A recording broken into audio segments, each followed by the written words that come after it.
Mbak. Pagi. Oke, nah sebelum memulai sesi konseling, mungkin ada baiknya kita berkenalan secara langsung terlebih dahulu ya Mbak. Meskipun kemarin di WhatsApp sudah berkenalan, tapi ada baiknya kita berkenalan terlebih dahulu. Mungkin bisa dimulai dari saya dulu ya Mbak. Nah, sebelumnya perkenalkan saya Dwi Fariza. Saya sekarang merupakan mahasiswa S1 BKUM Mbak. Nah, saya sekarang sedang berada di semester 5. Jadi nanti mbaknya bisa panggil saya Kak aja mungkin ya, karena kayaknya kita masih seumuran juga gitu. Oke, baik. Nah, selanjutnya mungkin bisa perkenalan dari Mbak. Baik, perkenalkan nama saya Diva Febiana Santoso. Saya biasa dipanggil Febi. Saya mahasiswa semester 5 di UM. Saya dari jurusan psikologi. Psikologi ya Mbak. Berarti fakultas kita sebenarnya sebelahan ya Mbak ya? Oke, baik. Nah, Mbak Febi ini kan ini masih pagi-pagi juga ya Mbak ya. Mbak Febi tadi langsung ke sini dari rumah apa dari mana gitu Mbak? Saya tadi kebetulan dari rumah ya, belum ada kegiatan. Tapi nanti selesai sesi konseling ini saya ada kelas Kak. Gitu, jadi masih dari rumah aja gitu ya. Nah, karena pagi-pagi Mbak Febi udah sarapan belum? Saya sudah sih tadi sarapan nasi bungkus itu loh. Apa sih namanya? Nasi coklat. Itu. Saya lihat itu di ini Mbak, depan Gerbang Surabaya itu nggak sih Mbak? Atau bukan? Atau beda tempat? Saya belinya di dekat rumah sih. Gitu, dekat rumah Mbak Febi. Iya. Rumah Mbak Febi emang di mana Mbak? Saya di ini kota pojok, hampir kecamatan, saya bisa jajan. Cukup pojok gitu ya Mbak? Iya, lumayan jauh. Lumayan jauh ya, berapa menit Mbak biasanya perjalanannya? Mungkin 25-30 ya, kalau nggak macet. Cukup jauh juga ya Mbak. Saya juga kebetulan Mbak, saya juga di kabupaten ya Mbak. Saya juga di ujung, saya di Kepanjen, jadi kayak sama gitu. Oke, nah kan kalau biasanya saya berangkat itu, apalagi Mbak Febi ini itu biasanya macet ya Mbak ya. Nah, di Mbak Febi itu juga macet juga apa enggak Mbak biasanya tuh? Macet, tapi nggak yang macet itu sih. Mungkin yang lebih banyaknya itu ini lampu merah, jadi kayak lebih apa ya, kayak rasa lebih lama aja gitu, walaupun nggak macet tapi banyak lampu merah gitu. Oke, apalagi kan biasanya lampu merah itu merahnya itu 1 menit, isinya cuma 15 detik kan sih Mbak? Oke, nah berarti ini ya Mbak, macetnya tuh biasanya cuma di lampu-lampu merah gitu ya? Betul. Oke, nah tapi di sepanjang jalan rumahnya Mbak Febi ini nggak banyak anak-anak sekolah nggak? Kan biasanya kayak banyak banget kalau perjalanan dari rumah saya ke sini ya, itu kayak kalau pagi-pagi itu kayak macetnya itu anak sekolah juga gitu Mbak. Nah, di Mbak Febi apakah juga sama gitu? Enggak sih kayaknya ya, kalau anak sekolah itu mungkin nggak yang seramai itu sih. Soalnya di lingkungan saya tuh kayaknya sekolahnya tuh nggak yang di pinggir jalan gitu loh, kayak lebih ke masuk gang sedikit gitu. Jadi kayak macetnya mungkin di gang itu gitu. Tapi kalau yang di arus jalannya itu lancar-lancar aja. Jalan besar gitu ya Mbak? Iya, jalan besarnya. Oke, nah kalau pagi kan macet ya Mbak Febi, tapi kalau kayak sore, siang, malam gitu biasanya macet nggak di Mbak Febi? Macet. Mungkin kalau ini ya, kalau sore kayak jamnya pulang kerja gitu kan pasti macet banget kan ya. Jadi kayak nggak cuma anak sekolah aja, tapi juga orang-orang pulang kerja gitu, itu pasti macet banget sih. Iya, betul Mbak Febi. Oke, baik. Nah, sebelumnya tadi waktu berangkat ke sini nggak terlalu macet kan Mbak Febi, atau sama aja? Nggak terlalu macet sih. Oke, jadi alhamdulillah ya, tadi perjalanan juga lancar-lancar aja gitu. Nah, sebelumnya Mbak Febi sudah pernah melakukan sesi konseling belum? Sudah ya, sekali atau 2 kali gitu, tapi itu udah lama banget sih. Oke, mungkin kapan Mbak Febi? 1 bulan yang lalu atau beberapa bulan yang lalu? Lebih sih kayaknya, beberapa bulan yang lalu. Cukup lama gitu ya Mbak Febi. Oke. Nah, konselingnya individu gini atau sama kelompok gitu Mbak Febi? Individu gini. Individu. Oke, baik. Jadi Mbak Febi sudah pernah melakukan sesi konseling ya sebelumnya. Nah, jadi Mbak Febi apakah sudah cukup ini paham mengenai sesi konseling itu nanti bagaimana gitu Mbak Febi?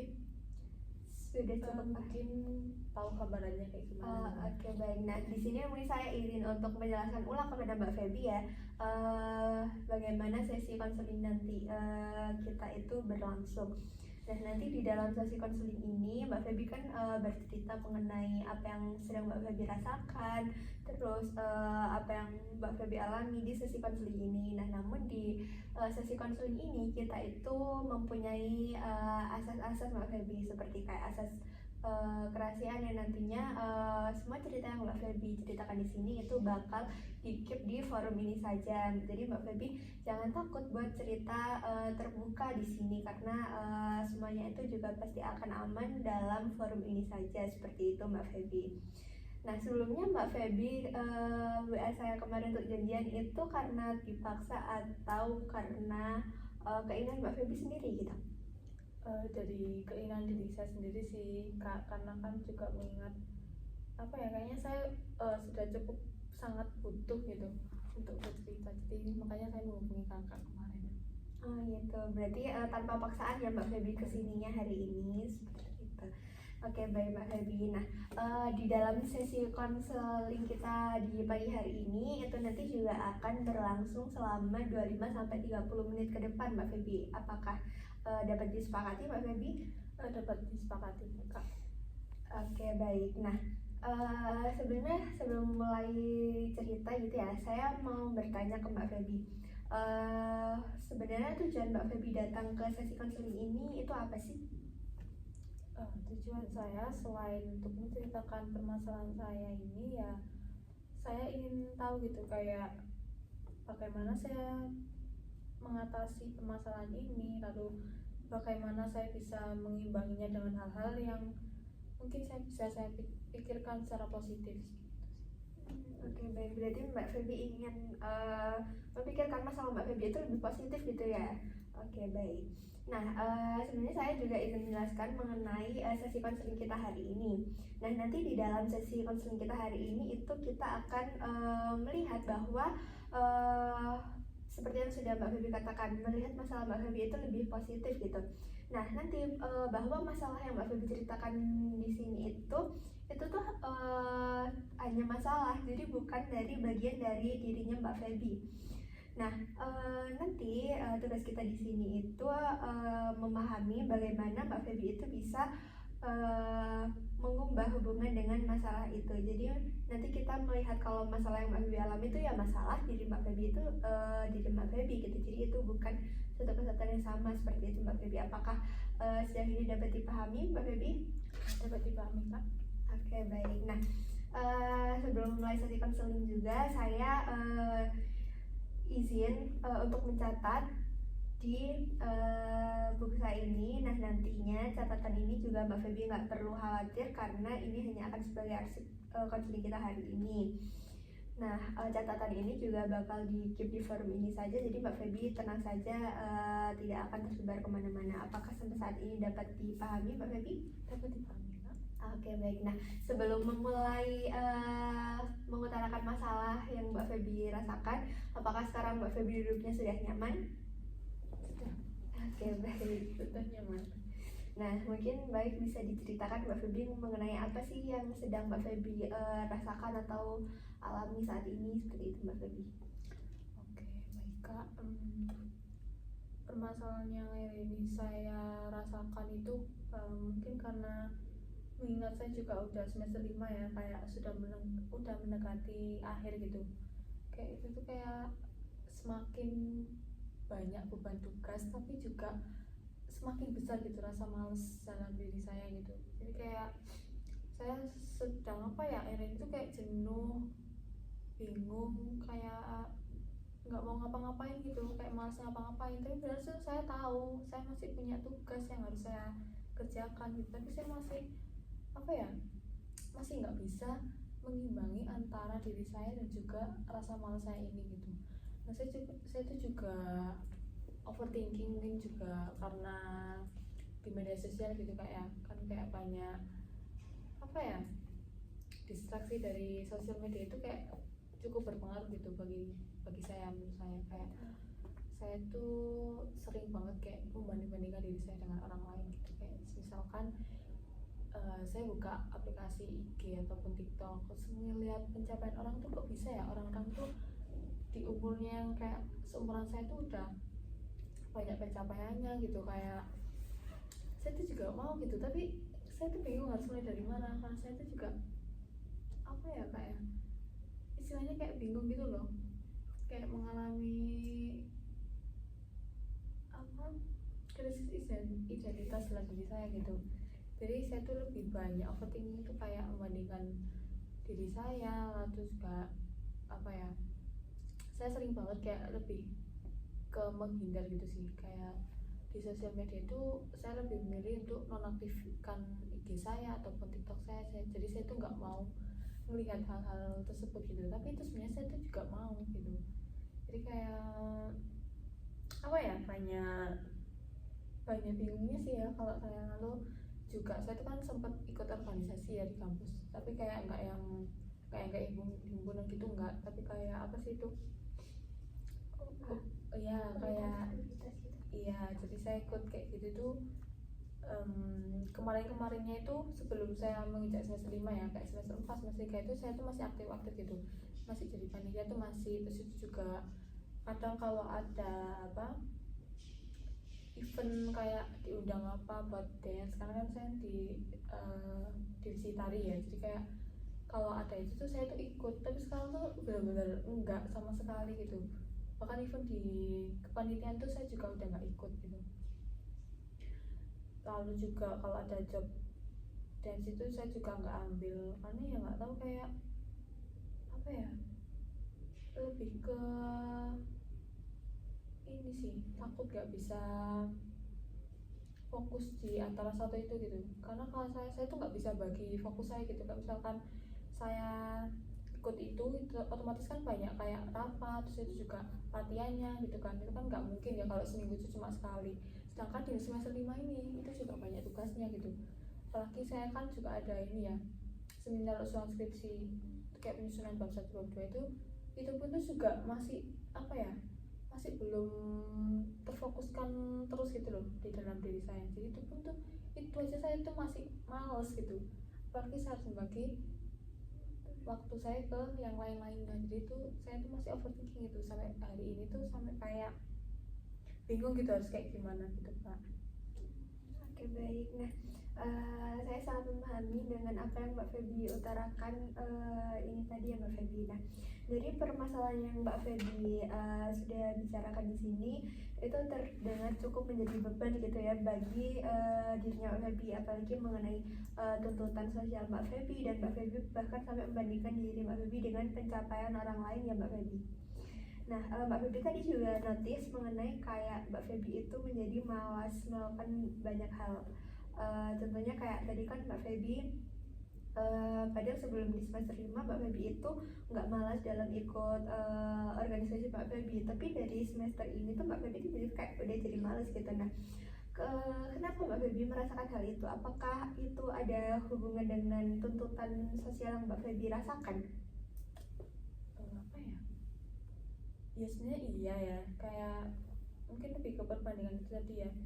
Terus jadi itu saya kayak nge-push diri saya sendiri gitu loh, kayak menekankan kepada diri saya sebenarnya, kayak sebenarnya saya tuh tujuan kuliahnya tuh apa gitu kan. Ya pastinya kan saya juga maunya di akademik saya bagus ya, jadi saya nggak cuma memikirkan masalah yang lain, tapi saya juga perlu gitu kan ya, kayak sebenarnya kayak berorganisasi ini saya tuh mau, tapi kayak mungkin ini sih, saya membayangkan rasa capeknya ketika ikut rapat sampai malam misalkan, lalu nanti saya juga apa ya, bingung untuk membagi tugasnya gitu, ketika nanti saya harus mengerjakan tugas atau apa, kan juga lumayan berat ya kalau dirasa dipikir gitu. Ya sebenarnya saya tahu sih, mungkin nggak cuma saya yang ngerasain kayak gini, bahkan orang-orang lain tuh mungkin juga merasakan, tapi mereka itu bisa gitu kayak mengimbangi hal tersebut, mereka bisa jalan gitu antara organisasi dan juga akademiknya. Tapi kalau dari diri saya tuh masih kayak apa ya, iya saya masih bingung gitu sih, gimana cara mengelola waktu saya tuh dengan baik gitu. Karena saya tuh gampang ke distract ya, kayak misalkan mau fokus saat ini ke distract buka HP gitu kan pasti juga susah ya. Ya, oke baik. Saya sangat mengerti apa yang Mbak Feby rasakan dengan yang Mbak Feby alami saat ini. Nah tadi Mbak Feby itu notice kalau malas berorganisasi itu juga hubungannya ada tekanan sosial. Nah, misalkan dua hal malas berorganisasi dan tekanan sosial Mbak Feby itu Mbak Feby anggap seperti hal yang ada di luar diri Mbak Feby, itu Mbak Feby mau menyebutnya seperti apa? Mungkin dengan hal-hal yang Mbak Feby nggak suka atau dengan hal-hal yang Mbak Feby kurang sukai gitu. Jadi kayak dinamain gitu ya. Betul Mbak Feby. Antara hal yang itu tadi. Hal yang negatif lah di diri Mbak Feby gitu. Mungkin dinamai sih nggak jelas kali ya. Oh baik, oke dari si nggak jelas ini ya, jadi sisi negatif yang Mbak Feby lakukan itu di kayak nggak jelas gitu ya, si nggak jelas gitu. Nah lalu bagaimana sih si nggak jelas ini itu dapat berdampak dengan Mbak Feby itu melakukan kegiatan sehari-hari? Apakah si nggak jelas ini dapat mempengaruhi kegiatan Mbak Feby dalam melakukan kegiatan sehari-hari gitu Mbak Feby? Dampaknya ya, iya, mungkin dampaknya sih nggak jelas ini datang itu ketika dirasa saya itu kayak kesepian gitu sih. Jadi kayak ketika apa ya, misalkan saya udah mengerjakan tugas nih ya dan nggak ada kegiatan apa-apa, terus lagi buka HP, terus itu si nggak jelas ini tiba-tiba muncul gitu. Nah itu kayak lihat orang-orang gitu, misalkan di media sosial, orang-orang ini produktif banget ya, kayak bisa gitu mereka tuh mengimbangi kuliah, mengimbangi olahraga, mengimbangi hal lain, tuh kayak kok bisa sih gitu. Jadi kayak dampaknya saya jadi overthinking lagi, saya jadi kepikiran lagi, bahkan saya tuh kadang saya menangis gitu. Menangisnya sih nggak tahu, sebenarnya nggak yang sedih banget ya, tapi kayak ada rasa gelisah gitu loh dari diri saya gitu. Kayak kok saya nggak bisa ya menemukan hobi-hobi orang-orang gitu, kayak orang-orang jalani, kayak kok orang-orang bisa gitu punya hobi, punya kegiatan yang membuat dia produktif gitu, padahal mereka juga nggak yang nganggur gitu loh. Sama saya yang kayak kerjaan saya itu cuma kuliah aja, tapi saya tuh nggak bisa kayak gitu. Dampaknya mungkin lebih ke overthinking. Oke baik, jadi si nggak jelas ini muncul ketika Mbak Feby itu sedang merasa kesepian atau ketika Mbak Feby nggak sedang melakukan kegiatan apapun gitu ya, ketika Mbak Feby ada waktu luang gitu ya Mbak Feby. Nah baik, selanjutnya kan Mbak Feby tadi berbicara mengenai Mbak Feby membandingkan diri dengan orang lain gitu ya Mbak Feby. Nah itu biasanya Mbak Feby membandingkan diri dengan orang lain itu dengan orang yang punya pencapaian banyak atau dengan orang yang produktif, atau orang yang seperti apa yang biasanya Mbak Feby bandingkan dengan diri Mbak Feby itu? Mungkin keduanya ya. Jadi kayak nggak cuma dari sisi akademiknya aja, tapi saya itu juga membandingkan diri saya itu dengan orang-orang yang punya kesibukannya gitu, kayak mereka bisa olahraga, mereka bisa ikut lomba, mereka juga kuliah gitu. Jadi kayak apa ya, mereka bisa seproduktif itu gitu, kayak melakukan banyak hal gitu ya Mbak Feby. Banyak hal gitu. Sedangkan saya tuh kalau kayak ada masanya sih saya kayak apa ya, menemukan hobi-hobi baru, kayak enggak sih, enggak menemukan hobi baru, kayak lebih ke mencoba hal baru gitu. Kayak entah kalau misalkan saya pengen berenang, saya juga berenang, saya ingin lari, saya lari, saya ingin mendaki, saya juga mendaki. Kayak lebih ke apa ya, ada masanya gitu loh, tapi nggak yang konsisten gitu loh. Kayak cuma ada masanya gitu. Oke baik, jadi Mbak Feby itu sering membandingkan diri Mbak Feby itu dengan orang-orang yang terlihat sangat produktif, terus balance gitu ya Mbak Feby di setiap hal yang dilakukan gitu. Nah menurut Mbak Feby, sebenarnya dari mana sih datangnya anggapan bahwa orang yang produktif ini lebih baik daripada dirinya Mbak Feby? Apakah itu dari lingkungan temen-temennya Mbak Feby, atau dari lingkungan keluarga, atau mungkin dari lingkungan sosial Mbak Feby yang lain gitu? Mungkin bisa dilihat dari lingkungan sekitar ya, kayak dari teman-teman gitu. Saya kan juga punya teman-teman yang mereka itu produktif banget gitu, walaupun walaupun saya tahu ya mereka itu pasti kewalahan sama tugasnya, tapi mereka itu masih bisa mengatur hal tersebut gitu loh, masih bisa manajemen waktunya. Ya mungkin saya nggak tahu ya di dalam dirinya tuh kayak gimana, mungkin dia juga ada rasa capek atau rasa kesal atau kayak gimana, tapi mereka tuh masih bisa setidaknya tuh punya tanggung jawab buat dirinya mereka sendiri gitu. Jadi mereka bisa imbang antara akademiknya tadi dengan kesibukan yang lainnya gitu. Jadi saya bisa melihat hal tersebut itu dari lingkungan sekitar saya. Baik, saya memahami apa yang Mbak Feby rasakan gitu ya. Nah, Mbak Feby tadi juga notice ketika ternyata anggapan itu berasal dari lingkungan temannya Mbak Feby gitu ya, yang menurut Mbak Feby dia tuh lebih produktif, lebih punya kegiatan gitu ya. Nah, lalu apakah Mbak Feby ini mempunyai saat-saat tertentu atau kayak Mbak Feby itu punya pengalaman-pengalaman di mana Mbak Feby itu merasa puas atau kayak bangga gitulah pada diri Mbak Feby meskipun Mbak Feby ini kayak nggak lagi aktif organisasi, atau ketika Mbak Feby tidak mempunyai pencapaian kayak orang-orang yang Mbak Feby sudah lihat gitu. Apakah Mbak Feby punya pengalaman-pengalaman yang menurut Mbak Feby itu bangga sama diri sendiri gitu Mbak Feby? Pernah ya, kayaknya kalau misalkan walaupun saya tuh nggak yang seproduktif itu, mungkin ada rasa bangganya kayak apa ya, setidaknya saya tuh masih punya tanggung jawab gitu buat kuliah saya kayak ya walaupun saya tuh nggak yang pinter banget dan juga yang nggak yang kayak gimana, tapi setidaknya tuh saya tuh punya rasa aman gitu, kayak saya nggak meninggalkan kuliah saya juga apa ya, istilahnya kayak nggak aneh-aneh lah gitu. Jadi kayak terkadang saya tuh bangga sama diri saya sendiri di luar konteks ya, kayak misalkan nggak dari masalah tadi itu, setidaknya saya tuh nggak ikut pergaulan yang liar di luar sana gitu. Kayak semakin apa ya, semakin hari itu kan semakin banyak itu loh kayak berita-berita mahasiswa yang di luar nalar itu, kayak setidaknya saya tuh nggak ada pikirannya sama kayak gitu, entah itu bunuh diri atau apa, itu kayak setidaknya saya tuh nggak melakukan hal itu sih. Itu yang buat saya cukup bangga. Oke, baik. Nah, berarti pada saat itu yang membuat Mbak Feby bisa berpikir dengan baik itu ketika Mbak Feby itu merasa Mbak Feby mempunyai tanggung jawab, terus Mbak Feby juga merasa bangga ke diri sendiri kalau Mbak Feby itu ternyata bisa menghandle diri sendiri gitu ya, tanpa ada pengaruh negatif dari lingkungan sekitar yang mungkin sekarang banyak nih mahasiswa yang kayak terjerumus ke jalan yang salah gitu ya Mbak Feby. Oke, baik. Nah, kalau misalkan Mbak Feby memikirkan kembali tentang pengalaman yang Mbak Feby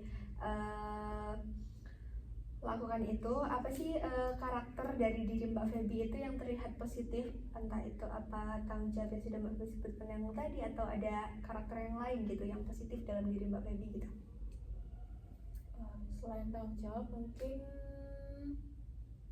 apa ya, kayak ya udah kayak legowo aja gitu sih, bukan pasrah ya, lebih ke kayak ya udah dijalanin aja gitu. Selagi saya bisa, saya mampu, saya pasti masih bisa melakukan hal itu.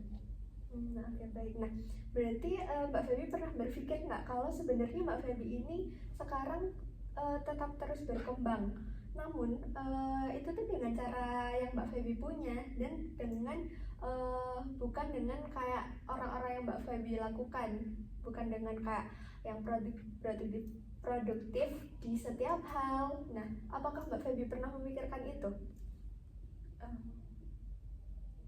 Pernah ya mungkin. Jadi saya tuh sebenarnya bisa berkembang atas kemauan diri saya sendiri gitu ya, nggak dari orang-orang lain gitu, kayak nggak dari itu tadi sih. Saya mungkin ya saya tuh sebenarnya bisa ngelakuin itu, tapi dengan niat dari diri saya sendiri gitu.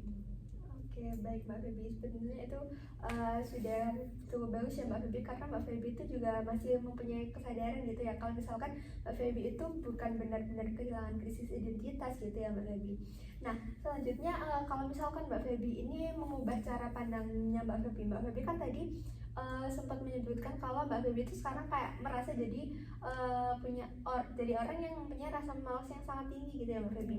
Nah, Namun Mbak Feby coba bayangkan untuk mengubah itu dengan Mbak Feby ini adalah orang yang sedang mencari arah dan arah berkembang yang baru gitu dengan cara Mbak Feby sendiri. Nah, ketika Mbak Feby membayangkan seperti itu, bagaimana rasanya Mbak Feby?